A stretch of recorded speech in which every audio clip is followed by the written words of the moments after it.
Assalamualaikum warahmatullahi wabarakatuh. Perkenalkan, nama saya Muhammad Fadlun Panto, akan mempresentasikan hasil materi yang dikerjakan oleh kelompok kami, yaitu perkembangan akhir anak-anak. Baiklah, saya akan menjelaskan materi A dan B. Yang pertama, menurut Hurlock, pada tahun 1980 anak-anak akhir berlangsung dari usia 6 tahun sampai tiba saatnya individu menjadi matang secara seksual, ditandai oleh kondisi yang sangat mempengaruhi penyesuaian pribadi dan penyesuaian sosial anak. Selanjutnya, Hurlock menjelaskan tibanya akhir masa kanak-kanak dapat secara tepat diketahui, tetapi orang tidak dapat mengetahui secara tepat kapan periode ini berakhir, sebab kematangan seksual yang menjadi kriteria untuk menentukan akhir masa anak-anak, yang memisahkan masa anak-anak dengan masa remaja, timbulnya tidak selalu sama pada usia yang sama. Dengan demikian, ada anak yang mengalami masa anak-anak yang lama dan ada pula yang lebih singkat. Poin A, pertumbuhan dan perkembangan fisik masa akhir anak-anak. Yang pertama ada perubahan tubuh. Periode masa akhir anak-anak meliputi pertumbuhan yang lambat dan konsisten.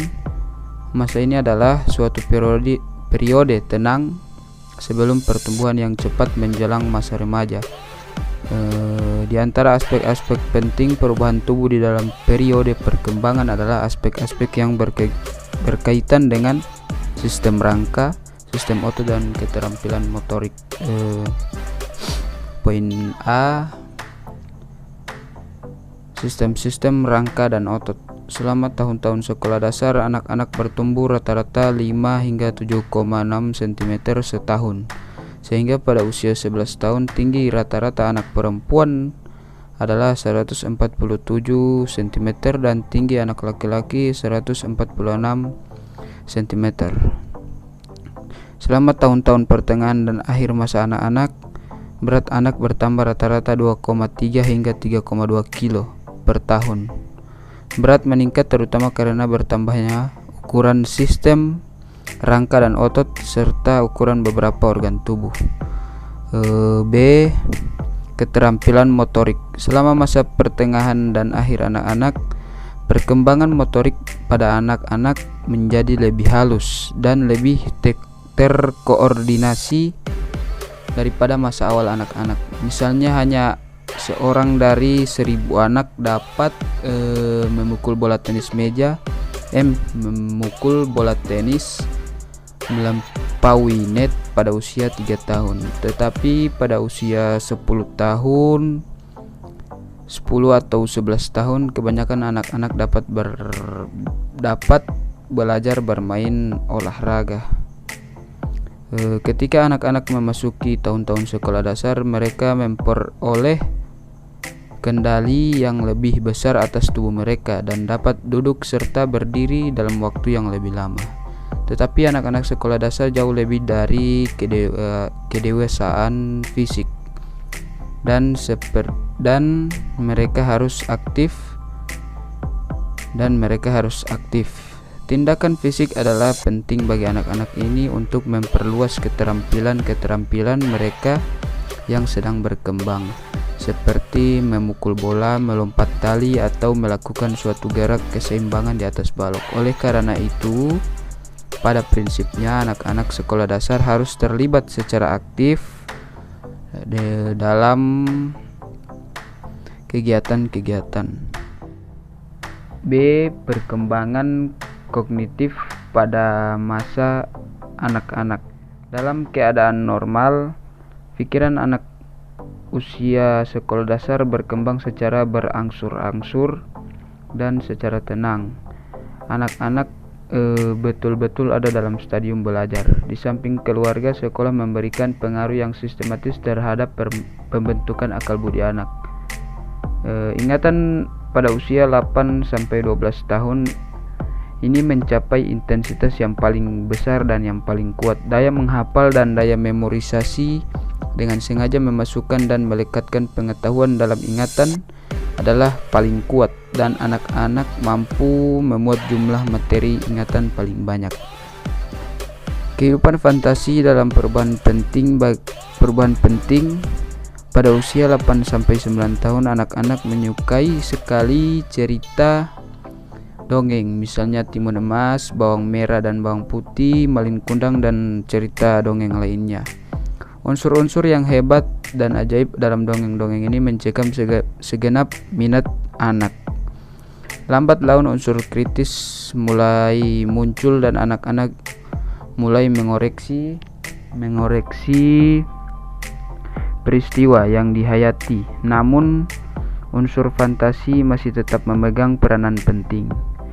Kini anak menghendaki peristiwa real yang betul-betul terjadi atau semestinya terjadi. Karena itu anak lalu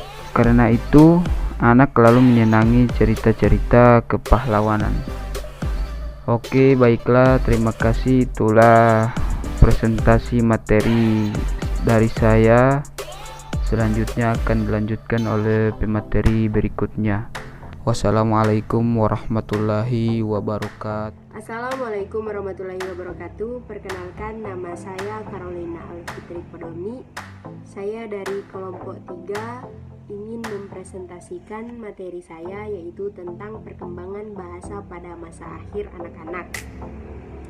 Ketika anak-anak berkembang, selama masa akhir anak-anak berlangsung perubahan-perubahan di dalam perbendaharaan kata dan tata bahasa mereka. Pembaca sangat berperan dalam dunia bahasa mereka. Perkembangan kedwibahasaan menjadi semakin penting. Pada akhir masa anak-anak, suatu perubahan terjadi pada cara anak-anak berpikir tentang kata-kata.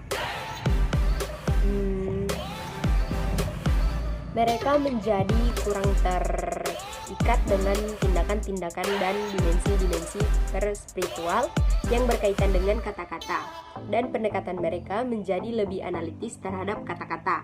Misalnya, ketika diminta mengatakan hal pertama yang masuk ke pikiran ketika mereka mendengar suatu kata seperti kuda, anak-anak prasekolah seringkali menjawab dengan suatu kata yang berkaitan dengan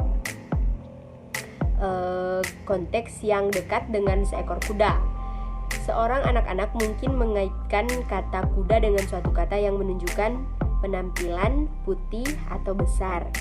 Anak-anak yang lebih tua lebih sering menjawab dengan mengaitkan kuda dengan konteks yang dekat dengan seekor kuda. Seorang anak-anak mungkin mengaitkan kata kuda dengan suatu kata yang menunjukkan penampilan, putih, atau besar.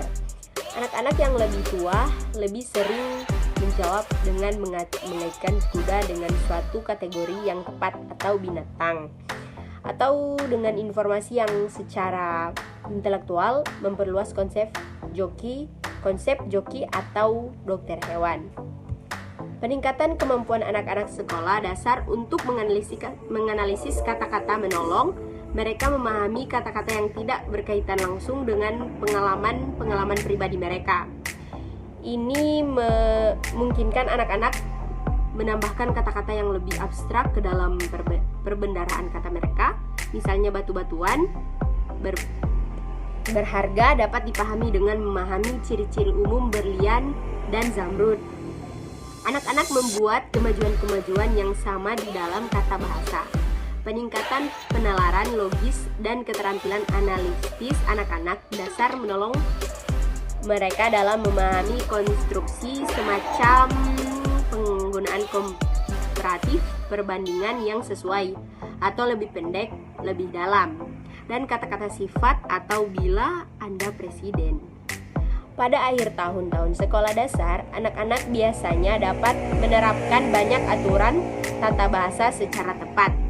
Demikian. Assalamualaikum warahmatullahi wabarakatuh. Perkenalkan, nama saya Fatia Kamsia. Baiklah, saya akan memaparkan materi saya, yaitu bagian D, perkembangan sosio-emosional pada masa akhir anak-anak.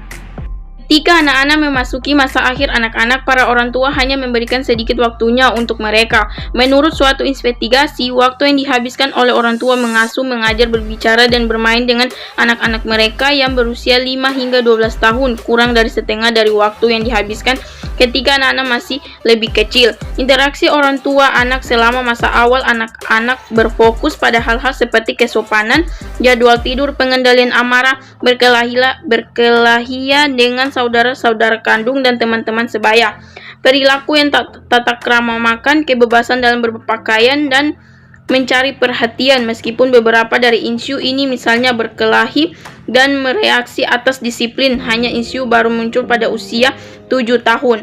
Hal-hal yang berkaitan dengan sekolah sangat penting bagi keluarga selama masa pertengahan. Pada akhir anak-anak, kesulitan-kesulitan yang berkaitan dengan sekolah adalah alasan nomor 1 mengapa anak-anak pada kelompok usia ini diarahkan untuk memperoleh pertolongan klinis. Anak-anak harus belajar berhubungan secara teratur dengan orang dewasa di luar keluarga. Orang-orang dewasa yang berinteraksi dengan anak sangat berbeda dari orang tua yang berinteraksi dengan anak-anak. Sekian dari materi saya. Baiklah, selanjutnya akan dibacakan oleh Fradiasti. Assalamualaikum warahmatullahi wabarakatuh. Nama saya Fradiasti Putri Maulani. Saya dari kelompok 3 ingin mempresentasikan hasil kelompok kami bagian E, perkembangan moral pada akhir masa anak-anak. Perilaku yang dapat disebut moralitas yang sesungguhnya tidak saja sesuai dengan standar sosial, melainkan juga dilaksanakan secara sukarela. Ia mampu bersamaan dengan peralihan kekuasaan eksternal ke internal dan terdiri atas tingkah laku yang diatur dari dalam keluar masing-masing. Ia mencakup pemberian pertimbangan primer pada kesejahteraan kelompok dan penempatan keinginan atau keuntungan pribadi pada tempat. Kedua, moralitas yang sesungguhnya jarang ditemukan pada anak, tetapi ia harus muncul selama masa remaja.